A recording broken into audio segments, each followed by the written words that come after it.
lundi 27 juillet. Le centre militaire de traitement Covid-19 vient à peine d'être inauguré au Palais des Sports et de la Culture que les patients sont venus sur place. Les premières files se sont formées devant le portail sud du côté du Kansan Kantu. Dans ce centre seront traités les malades atteints de la Covid-19, qu'ils présentent la forme grave ou la forme modérée de la maladie. À l'entrée, une porte sentinelle où des militaires ou des médecins indiqueront les chemins à suivre. Avant de parvenir à l'accueil, il y a l'indispensable dispositif de lavage des mains. Puis à l'accueil, un premier tri des visiteurs. Chaque patient se voit attribuer un numéro, mais celui qui présente déjà la forme grave de la maladie sera accueilli en priorité.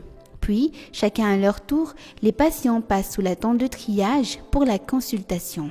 Sous cette tente, les patients ne présentant que les signes modérés de la maladie sont reçus dans les boxes de consultation. Ceux qui présentent des signes plus ou moins graves comme des difficultés de respirer ont tout de suite droit à des lits équipés de concentrateurs d'oxygène installés dans les boxes de pré-triage en attendant leur consultation. Après les consultations, les patients savent s'ils peuvent rentrer chez eux pour suivre leur traitement ou s'ils doivent être hospitalisés au sein même du centre. Dans ce centre de traitement de Covid-19, seuls les patients présentant des signes cliniques de la maladie sont pris en charge, mais les signes peuvent être aussi bien modérés que graves. Le CTC de Mahamasn a une capacité d'accueil de 250 lits. Les salles d'hospitalisation pour hommes comptent 150 lits, celles pour femmes disposent de 100 lits. Les formes modérées sont séparées des formes graves.